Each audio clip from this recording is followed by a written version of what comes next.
Assalamualaikum warahmatullahi wabarakatuh. Di sini saya akan mempresentasikan Abul sejarah. Sebelumnya, perkenalkan nama saya Gina Rizkyana dari absen 13. Saya Muhammad Rasa Prasetya, absen 20. Saya Wajir Rahmanudin, absen 9. Saya Yudi Syarifin, dari absen 36. Di sini saya akan menjelaskan pengaruh Hindu-Buddha di Indonesia. Yang pertama, dalam bidang sosial. Pengaruh Hindu-Buddha dalam bidang sosial ditandai dengan munculnya pembedaan yang tegas antar kelompok masyarakat yang disebut dengan sistem kasta. 1. Ada golongan pendeta. 2. Ksatria, bangsawan dan prajurit. 3. Waisya, pedagang dan petani. 4. Sudra, rakyat biasa. Dampak pembagian kasta. Adanya pembagian masyarakat berdasarkan kasta berdampak pada perbedaan hak-hak antara golongan-golongan kasta yang berlainan, terutama dalam hal pewarisan harta, pemberian sanksi, dan kedudukan dalam pemerintahan.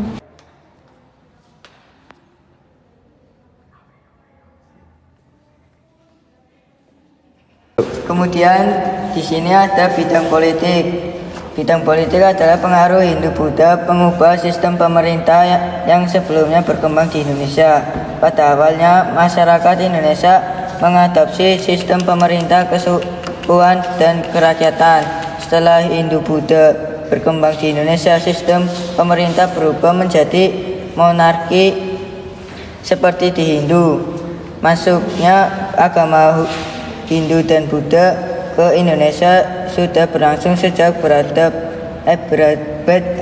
lalu, tetapi pengaruh kebudayaan Hindu-Buddha ini masih dapat dirasakan hingga sekarang ini oleh masyarakat. Salah satunya adanya perubahan sistem pemerintah di Indonesia dari kesukuan menjadi monarki dengan hierarki tingkatan.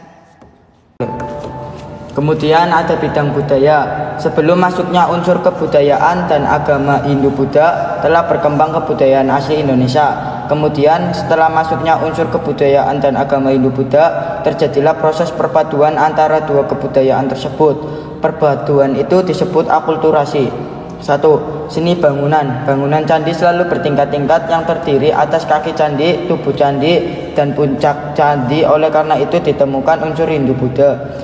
2. Seni rupa. Seni hias yang berupa relief pada dinding candi di Indonesia menunjukkan adanya akulturasi budaya Indonesia dan Hindu-Buddha. 3. Seni sastra. Aksara Jawa dan Bali dipengaruhi oleh bentuk tulisan India. Aksara Dewanagari yang dipengaruhi oleh aksara Pallawa. Yang keempat ada bidang ekonomi. Sejak terbentuknya jalur perdagangan laut yang menghubungkan India dan Cina, kegiatan perdagangan di Kepulauan Indonesia berkembang pesat. Daerah pantai timur Sumatera menjadi jalur perdagangan yang ramai dikunjungi para pedagang kapal-kapal dagang dari India dan Cina.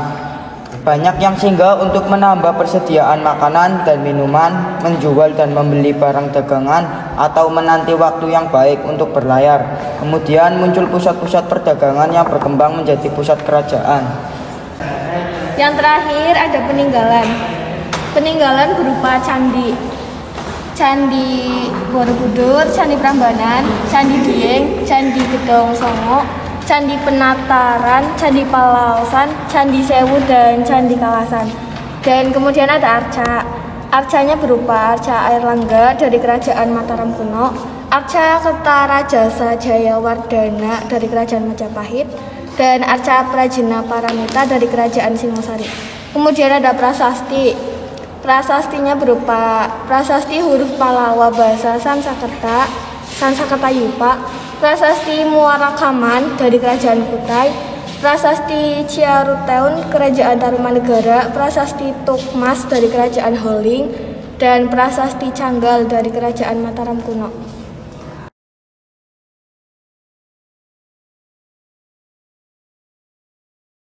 Sekian dari presentasi kami, kurang lebihnya mohon maaf. Wassalamualaikum warahmatullahi wabarakatuh.